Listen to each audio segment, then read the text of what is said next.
The stars looked different from the bridge of the horizon. Captain Eric Daniels stood with his hands clasped behind his back, watching the vast emptiness of space through the main viewport.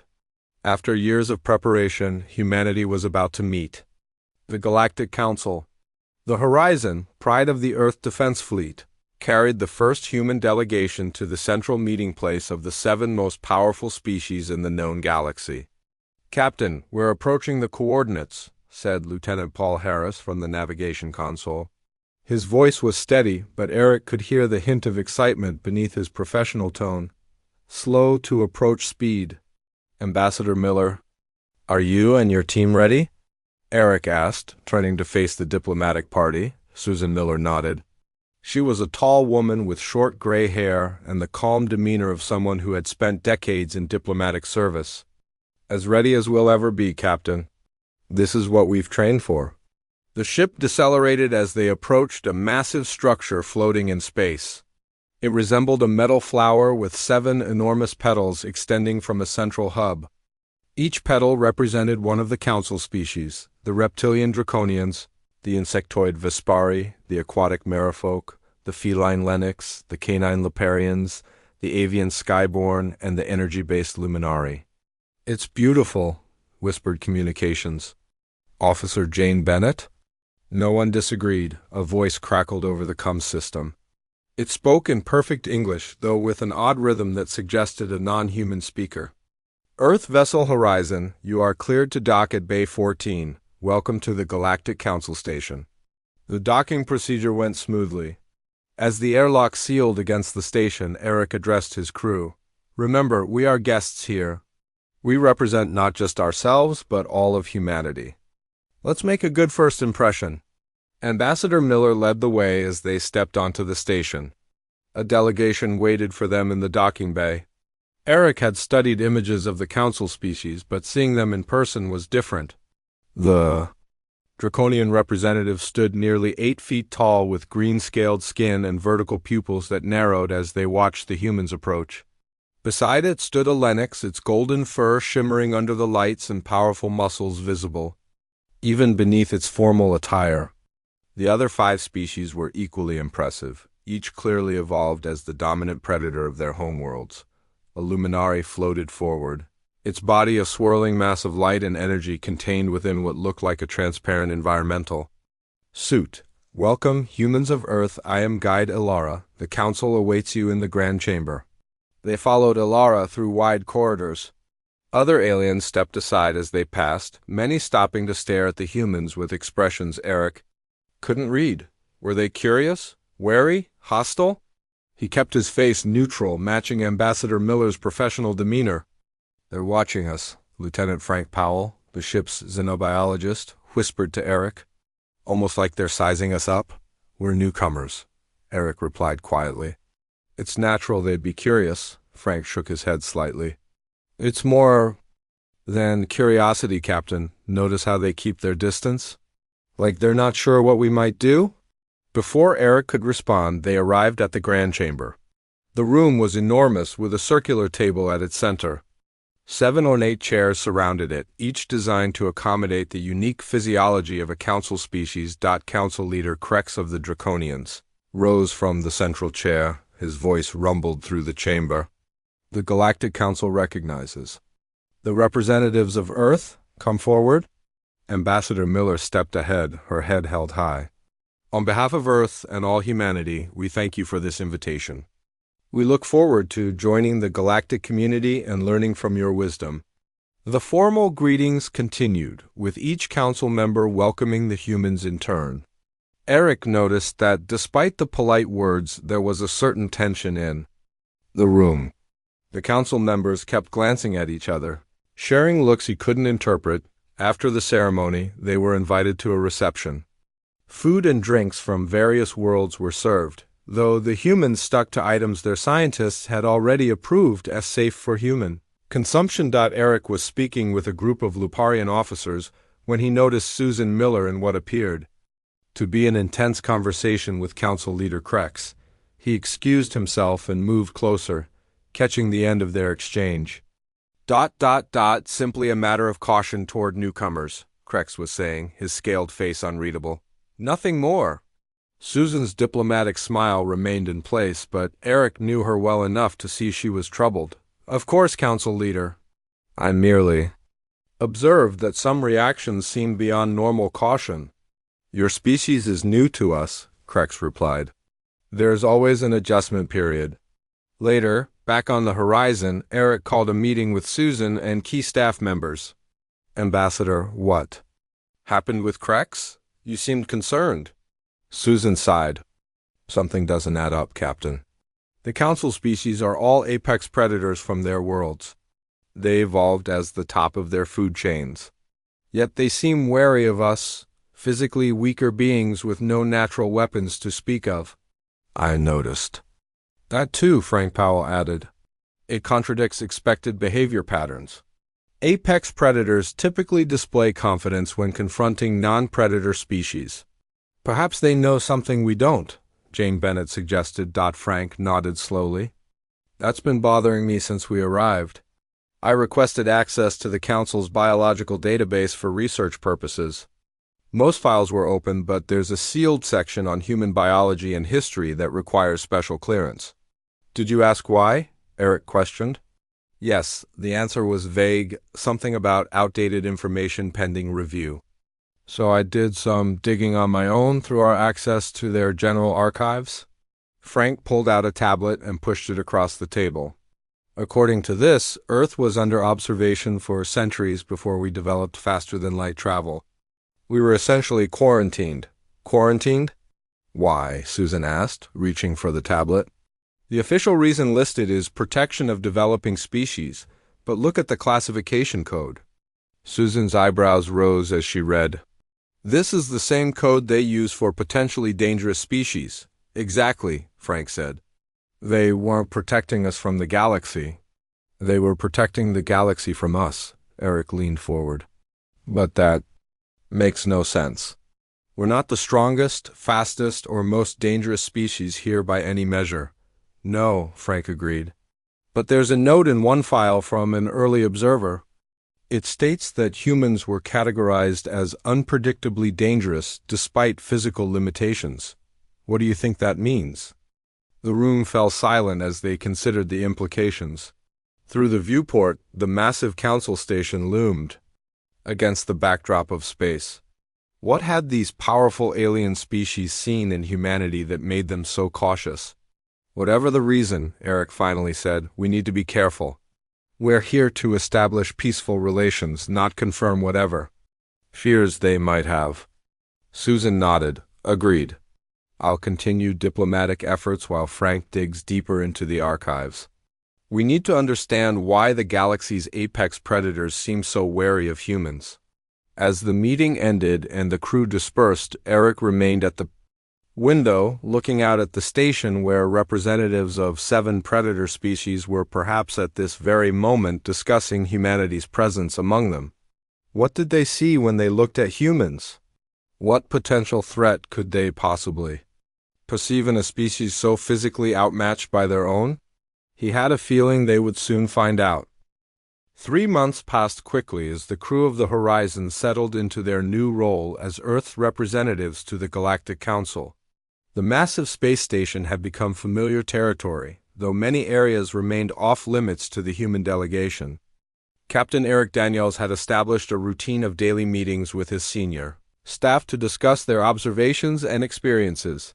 Captain, we have received a formal invitation, announced Communications Officer Jane Bennett during their morning briefing. The Council has invited a human team to participate in the Galactic Games. Ambassador Susan Miller looked up with interest. The Games are a major cultural event.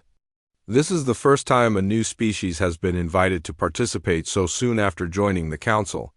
What exactly are these games? Eric asked, scanning the invitation on his tablet. A series of competitions that showcase the abilities of each species, explained Lieutenant Frank Powell, who had spent weeks studying Council records. They began as military training exercises but evolved into sporting events after centuries of peace. Each species demonstrates their natural strengths. Major Olivia Wright, the ship's security chief, leaned forward. Athletic competitions against Species that can bench press small vehicles? This sounds like a setup for humiliation. Perhaps, Susan replied. Or an opportunity to learn more about them while they learn about us. Eric nodded.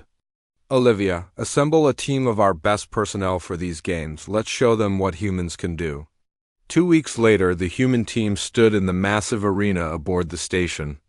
The space could hold thousands of spectators, and today it was filled with members of all 7 council species. The human competitors wore blue uniforms with the Earth emblem, looking small beside their alien counterparts. This is quite the spectacle, whispered Chief Engineer Alan Hernandez to Olivia. The arena was divided into sections for different events, from combat rings to obstacle courses that twisted up the walls and across the ceiling.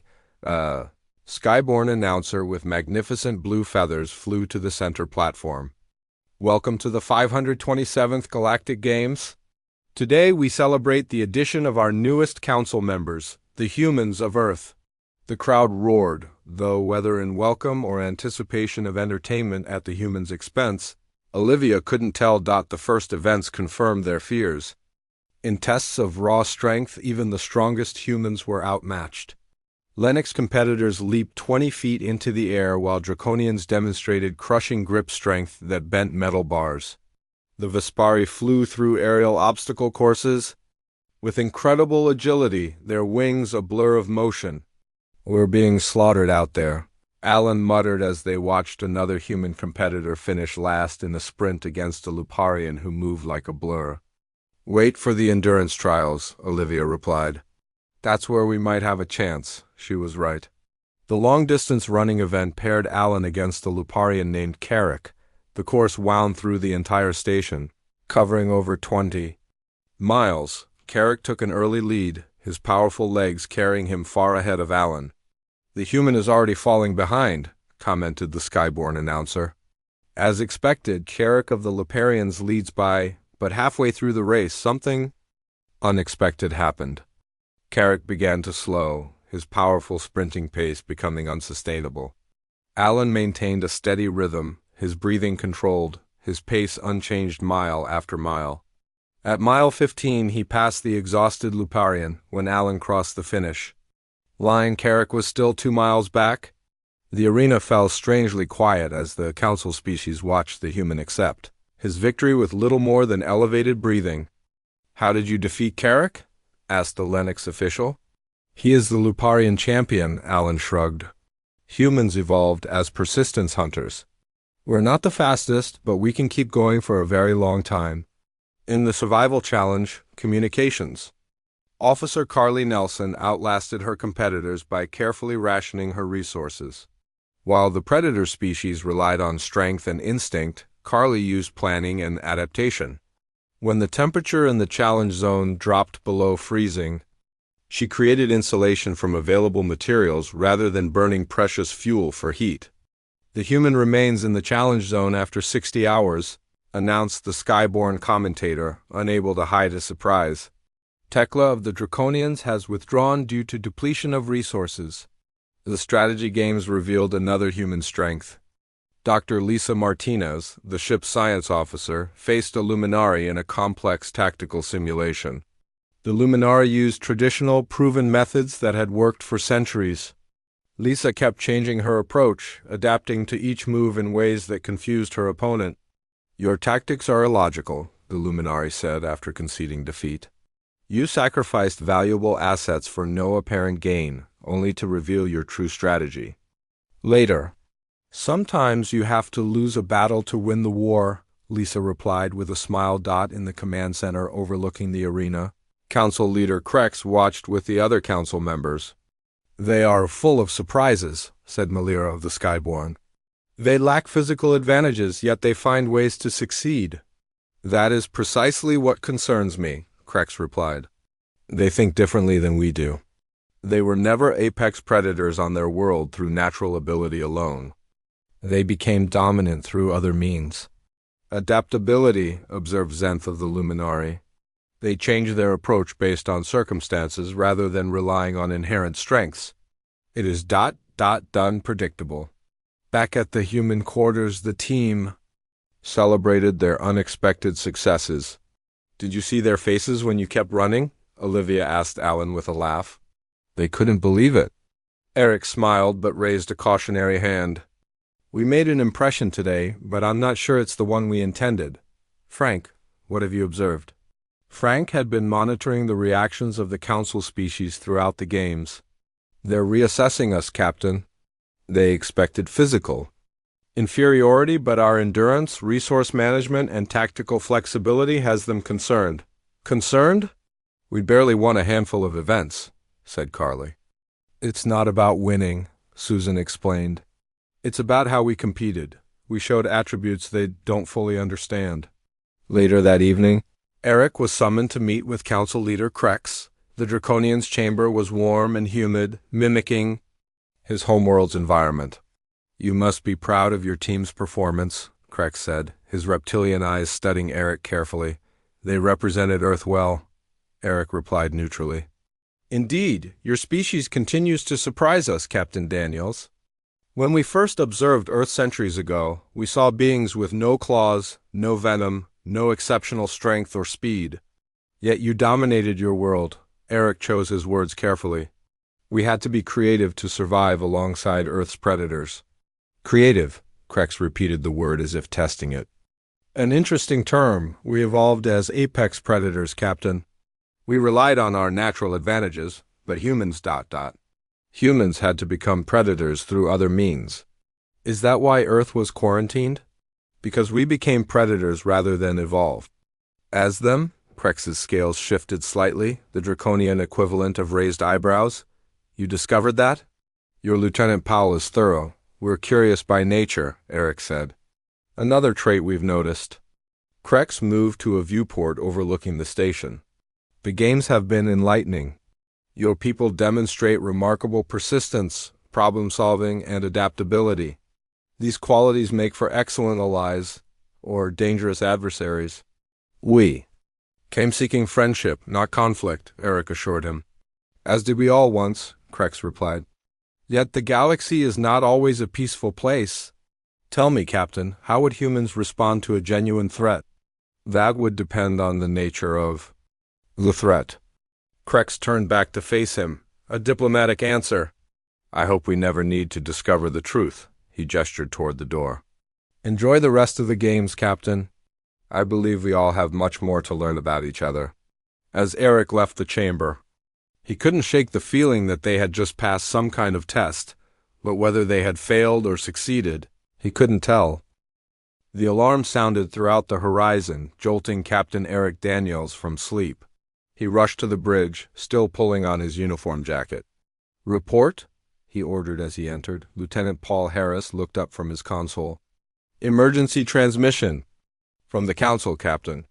A deep space mining colony has been attacked. Casualties? Unknown. The message was sent by the Vespari. Their colony on Outpost 7 is under assault by something called the Scourge. Eric frowned. The Scourge? I haven't heard that name before. Nor had I, said Ambassador Susan Miller, as she joined them on the bridge. I requested information from the Council database. The Scourge are a cybernetic species from beyond the mapped regions of space. They've had limited contact with the Council before, all hostile. Why are we being informed? Eric asked. Susan's expression was grim. The Council is calling an emergency session. All members must attend. An hour later, they stood in the Grand Chamber. The mood was tense as Council Leader Krex addressed the gathered representatives. The situation is grave, Krex announced. The Vespari colony on Outpost 7 is still under attack. Our response forces are mobilizing, but they will take time to reach the colony. Eric noticed the concerned looks exchanged between council members. Something seemed off about their reaction. The Vespari representative, Zex, spoke next. His insectoid mandibles clicked with agitation. The colony's defenses are failing. There are 5,000 of my people there. We request immediate assistance. Our closest battle group is 3 days away, replied the Lennox representative. We will divert them immediately. Eric leaned toward Susan. 3 days? That's an eternity in a combat situation. Susan nodded slightly. I'm wondering the same thing. For species that evolved as predators, their military response seems unusually slow. Eric stepped forward. If I may, Council Leader? The Horizon can reach Outpost 7 in less than a day.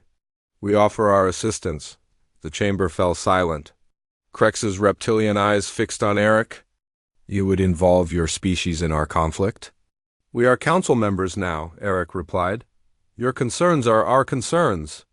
After a brief discussion, the council accepted Earth's offer. As they returned to the horizon, Frank Powell caught up with Eric and Susan in the corridor. Captain, I've been studying council military records, Frank said quietly. There's something you should know. The council species haven't fought a real war in over 500 years. Their military forces are primarily ceremonial now.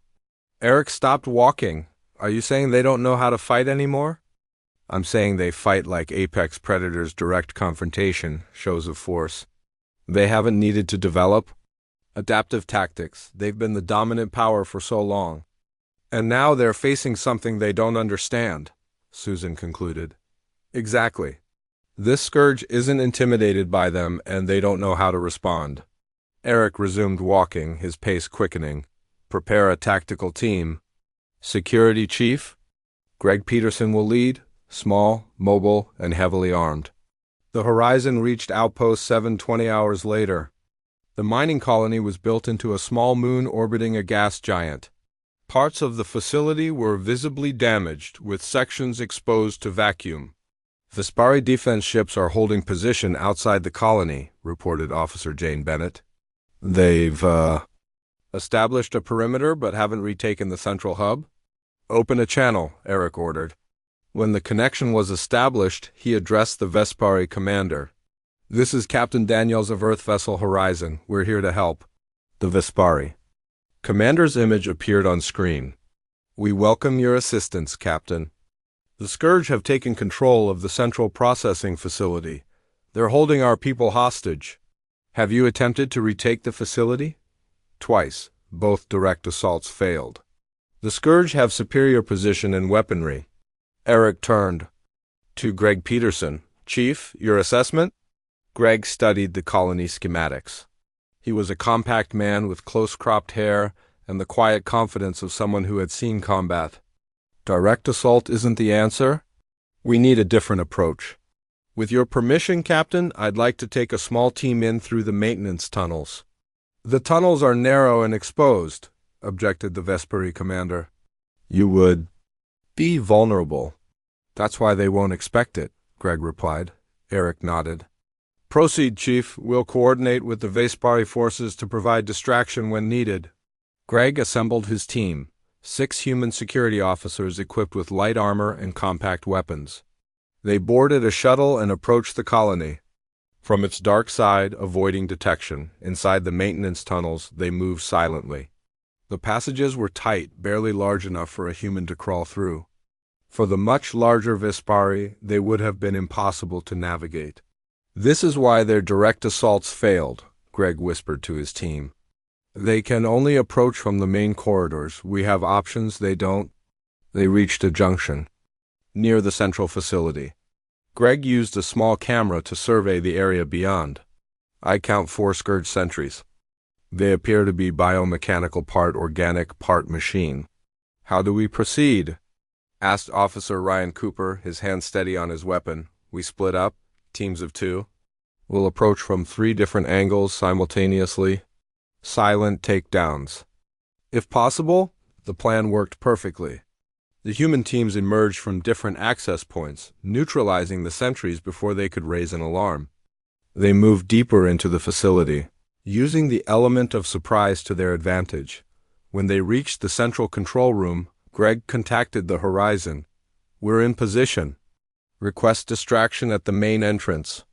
The Vespari forces launched a frontal assault on the colony's main entrance. As the Scourge defenders rushed to repel this attack, Greg's team breached the control room from behind. Catching the remaining Scourge off guard, the fighting was brief but intense. The humans moved with coordinated precision, covering each other and targeting the Scourge command units. Within minutes, they had secured the control room and begun freeing the Vespari hostages. 2 hours later, the colony was secure. The remaining Scourge forces had retreated or been captured. Greg's team suffered only minor injuries. On the colony's command deck, the Vespari commander approached Greg. Your tactics were unusual. Why did you not mount a direct assault with your full force? Greg looked surprised by the question. We were outnumbered and in unfamiliar territory. A direct assault would have been suicide. Yet that is how we approached the problem, the Vespari admitted. Twice. Different evolutionary history, different tactics, Greg explained. Humans weren't always at the top of our food chain. We learned to be creative. A draconian commander named Sark, who had arrived with reinforcements, joined their conversation. You fought like prey, not predators. Greg smiled slightly. With respect, Commander, we fought to win. In our history, those who fought only like predators often lost to those who could think like both predator and prey. Sark's scaled face showed no emotion, but his voice carried a new tone, something like respect mixed with wariness. Your species has a unique perspective, Security Chief Peterson. It is most effective. Back on the horizon, Eric received the after-action reports. Council Leader Krex requested a private channel. Your team performed admirably, Captain Daniels, Krex said. The Council extends its gratitude. We're glad we could help, Eric replied. Your Security Chief's methods were unexpected.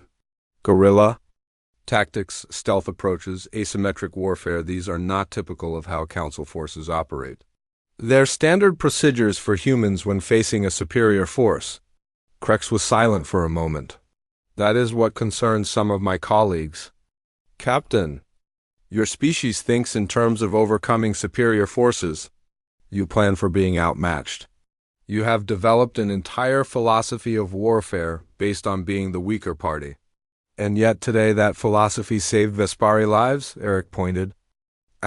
Indeed it did, Krex agreed. But it also demonstrated something that has long concerned the Council about humans. You are perhaps the only species we have encountered that evolved not as pure predators, but as something more complex creatures capable of both hunting and being hunted, who turn that dual perspective into your greatest strength. As the communication ended, Eric looked out at the stars. For the first time, he understood why the Council species found humans so unsettling. It wasn't what humans were, it was what they could become when threatened.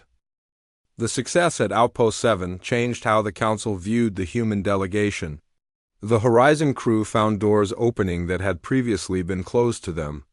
Council species representatives sought out humans for conversations, no longer keeping their distance. Yet beneath the newfound respect, there remained an undercurrent of caution. Dr. Lisa Martinez and Lieutenant Frank Powell took advantage of their improved access to explore the Council archives more deeply. They spent long hours in the station's vast library, searching for information about Earth's history from the alien perspective. Look at this, Lisa called out one evening. She and Frank were alone in a quiet corner of the archives, surrounded by holographic displays. I found a reference to an observation mission to Earth from nearly 10,000 years ago. Frank moved to her side. Can you access the full report? Lisa typed commands into the console. Not directly. But there's a reference number we can request from the central database. The next day, they submitted a formal request for the ancient records. To their surprise, it was granted almost immediately. Ambassador Susan Miller joined them as they reviewed the data. This is incredible, Susan said as she studied the files. According to these records, the Council first discovered Earth during their early exploration period, approximately 12,000 years ago. That's during our planet's Neolithic era, Frank noted, the beginning of human agriculture. Lisa scrolled through more data. They sent observation teams every few centuries to monitor our development. There are detailed reports here about human evolution, social structures, technological advances. But why keep us quarantined? Susan wondered. These reports show no hostile actions from the observation teams or from humans. Frank opened another file. I think I found something. This is a report from a luminary philosopher named Varen. dated from about 7,000 years ago. He began to read aloud. The Earth species presents a unique paradox. They are not the strongest creatures on their world. They lack natural armor, possess no venom or significant claws, cannot fly, and are relatively slow compared to many predators. Yet they have begun to dominate their environment through tool use, cooperation, and what can only be described as planned aggression. Planned aggression, Susan repeated. Listen to this part, Frank continued. Unlike our species, who evolved as solitary apex predators and later developed social cooperation, these humans appear to have evolved as social creatures who became predators through collective action. They hunt creatures far larger and stronger than themselves through coordinated efforts. They alter their environment to suit their needs rather than adapting to it.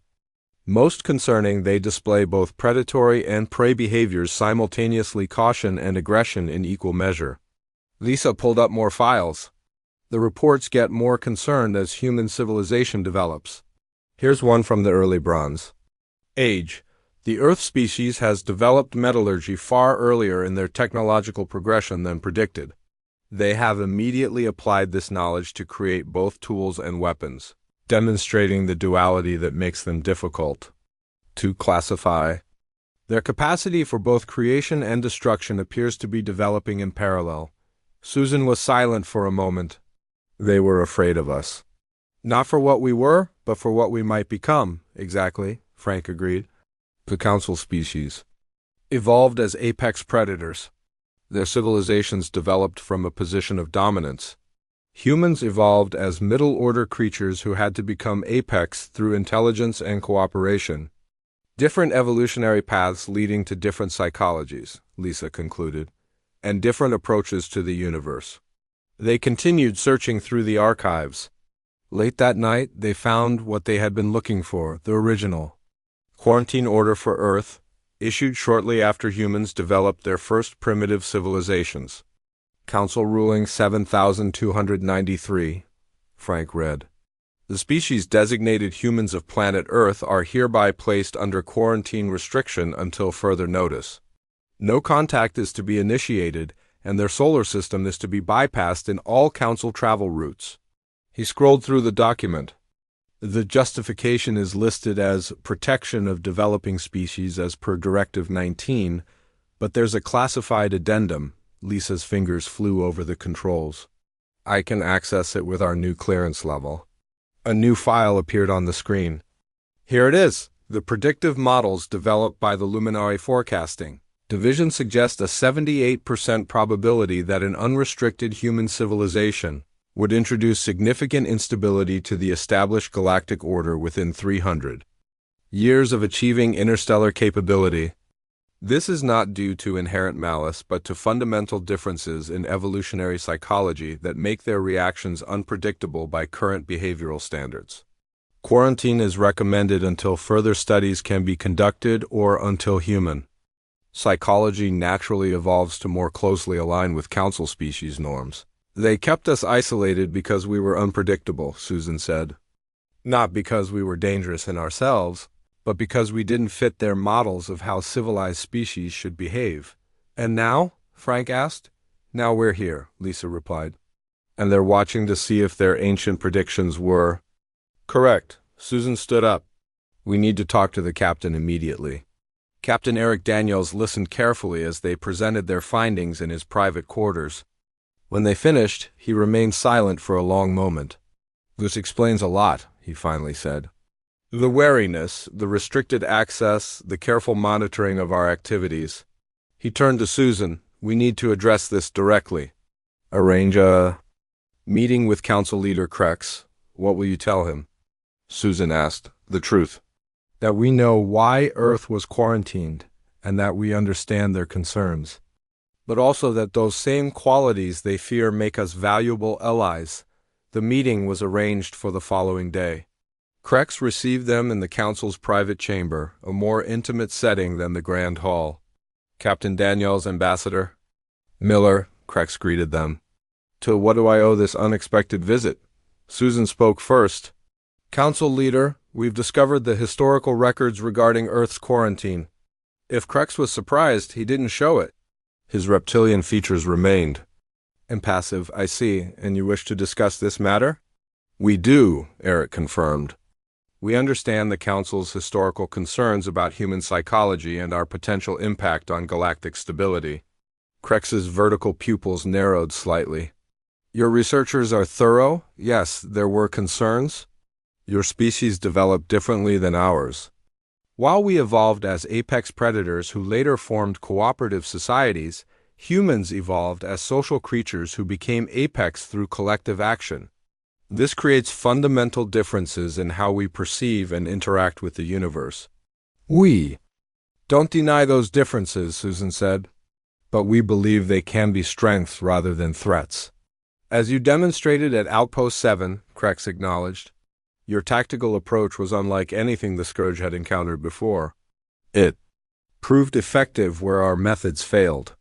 Different problems require different solutions, Eric said. The Council species each bring unique strengths based on their evolutionary history. Humans bring our own perspective. Krex moved to a view screen showing a star map.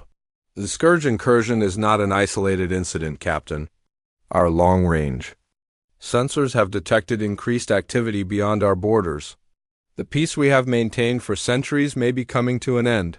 All the more reason for unity, Susan suggested. Perhaps Krex turned back to them, but some Council members remain concerned. Your species adapts too quickly for some. In 3 months, you have gone from newcomers to battlefield allies. Your influence grows daily. Is that why you invited us to join the Council? Eric asked. To keep us close where you could. Watch us? Krex's mouth curved in what might have been a smile. Partially. The Luminari predicted that isolation would only make humans more unpredictable when eventual contact occurred. Integration, they argued, would allow for cultural exchange. That might bridge our psychological differences. And is it working? Susan asked. That remains to be seen, Ambassador. The original prediction gave a 78% chance that humans would disrupt the galactic order. The current model places that probability at 63% and falling. Krex looked directly at Eric. Your actions in the coming days will likely determine whether that number continues to drop or rises again. What actions? Eric asked. The Scourge are moving against other targets. The Council must respond. We will need Earth's assistance and its unique perspective. Krex's voice carried a weight Eric hadn't heard before. The question, Captain Daniels, is whether humans will prove to be the disruptive force our ancestors feared or the allies we now hope you to be. As they left the chamber, Susan looked troubled. He's testing us. The whole Council is, Eric agreed. And the test has only just begun. The emergency call came 3 days later. Captain Eric Daniels was woken by the urgent beeping of his communicator. He answered immediately, still half asleep. Captain, you're needed on the bridge, said Lieutenant Paul Harris. Admiral Nancy Rodriguez has arrived from Earth with the defense fleet. Eric dressed quickly and hurried to the bridge. Admiral Rodriguez was waiting for him, a tall woman with steel-gray hair and the confident bearing of someone used to command. She had brought Earth's first battle Fleet 20 ships armed with the best human technology. Captain Daniels, she greeted him with a firm handshake. Good work establishing our position with the Council. Now they need our help. The Scourge? Eric asked. Yes, they've launched coordinated attacks on 3 Council worlds simultaneously. The Council military is stretched thin, and their tactics aren't working against this enemy. She gestured to the tactical display showing the affected systems. I've been asked to coordinate the defense. The Council is putting an Earth Admiral in charge of their defense? Eric couldn't hide his surprise. After your team's success at Outpost 7, they recognized we might have something to offer. Admiral Rodriguez's expression was serious. This is our chance to prove ourselves as allies, Captain. The Council is watching to see if we're the disruptive force they feared or the partners they need. Over the next few days, Admiral Rodriguez worked with Council military leaders to develop a new defense strategy. The Council commanders, all from apex predator species, had trouble adapting to her suggestions. Your approach lacks direct force. complained a Lennox general named Tyron. "We should concentrate our fleets and crush the enemy with superior numbers." "That's exactly what they expect," Rodriguez replied calmly. "The Scourge have proven they can counter direct assaults. We need to be unpredictable." She introduced concepts alien to Council military doctrine: defense in depth, tactical retreats, adaptive command structures, and psychological operations. The Council species, who had evolved to stand their ground and intimidate rivals, struggled with these approaches. "Retreat is not in our nature," said a draconian commander. "It suggests weakness. In human military history, some of our greatest victories came after strategic withdrawals," Rodriguez explained. "Sometimes you must give ground to gain advantage." Slowly, the Council commanders began to understand her approach. They didn't always agree, but they recognized that their traditional methods weren't working against the Scourge. Meanwhile, on the horizon, Eric prepared his crew for combat. The ship would join Rodriguez's fleet as they moved to defend the Luminari homeworld, which intelligence suggested would be the Scourge's next target. "The Luminari are the most advanced of the Council species," Frank Powell explained during a briefing. "Their world contains technology the Scourge would love to capture. And the most difficult to defend," added Security Chief Greg Peterson. "The Luminari evolved as energy beings. Their homeworld doesn't have traditional defenses like the other Council planets." The combined fleet arrived at the Luminari homeworld 2 days before the expected Scourge attack. The planet was beautiful, a blue-green world surrounded by rings of shimmering energy that the Luminari had created as both art and protection. Admiral Rodriguez gathered the fleet commanders on her flagship. "Our intelligence indicates the Scourge will arrive with a force 3 times our size. We cannot match them ship for ship, so we won't try." She outlined her plan. Instead of forming a defensive wall around the planet, the fleet would spread out in layers. The outer layer would engage, then fall back to the next layer, drawing the Scourge into prepared kill zones. Meanwhile, small strike teams would target the Scourge command ships from unexpected angles. The Scourge arrived exactly when predicted. Their ships were biomechanical constructs, like their bodies part grown, part built. They moved with an eerie coordination that suggested a hive mind. The battle began as Rodriguez had planned. The outer defensive layers engaged the Scourge, then executed tactical retreats that lured the enemy deeper into the defense network. This approach confused the Scourge, who were accustomed to the direct confrontation tactics of the Council species. From the bridge of the horizon, Eric watched the battle unfold. His ship was part of a small group hiding in the planet's magnetic field, waiting for the moment to strike. "The Scourge flagship has committed to the engagement," reported Lieutenant Harris. "They're pursuing our retreating forces exactly as Admiral Rodriguez predicted." "Their psychology is becoming clearer," Frank Powell observed. "They expect apex predators to stand and fight. Our willingness to give ground confuses their tactical algorithms," Eric nodded. "Signal the strike team. We move on the flagship now." The Horizon and 5 other ships burst from their hiding place, approaching the Scourge flagship from below. The massive enemy vessel was focused on the main battle and didn't detect them until they were close. "Target their command and control systems," Eric ordered. "Fire precision strikes only." The human ships fired in perfect coordination. Their weapons struck key points on the Scourge flagship, disabling its communications array and weapon systems without destroying the vessel completely. With the flagship crippled, the Scourge fleet fell into disarray. Without central coordination, they could not adapt to Rodriguez's constantly changing tactics. Within hours, they began to retreat. After the battle, the Council called an emergency session. The chamber was packed as representatives from all species gathered to hear Admiral Rodriguez's report. "The Scourge have been driven back on all fronts," she told them. "Their flagship has been captured intact, giving us valuable intelligence about their technology and biology." Council Leader Krex stepped forward. "Admiral Rodriguez, Captain Daniels, and all humans who fought today, the Council extends its deepest gratitude. Your unconventional approach saved countless lives. We were happy to help," Rodriguez replied. That's what allies do, more than allies, Krex said. Today marks a turning point in Council history.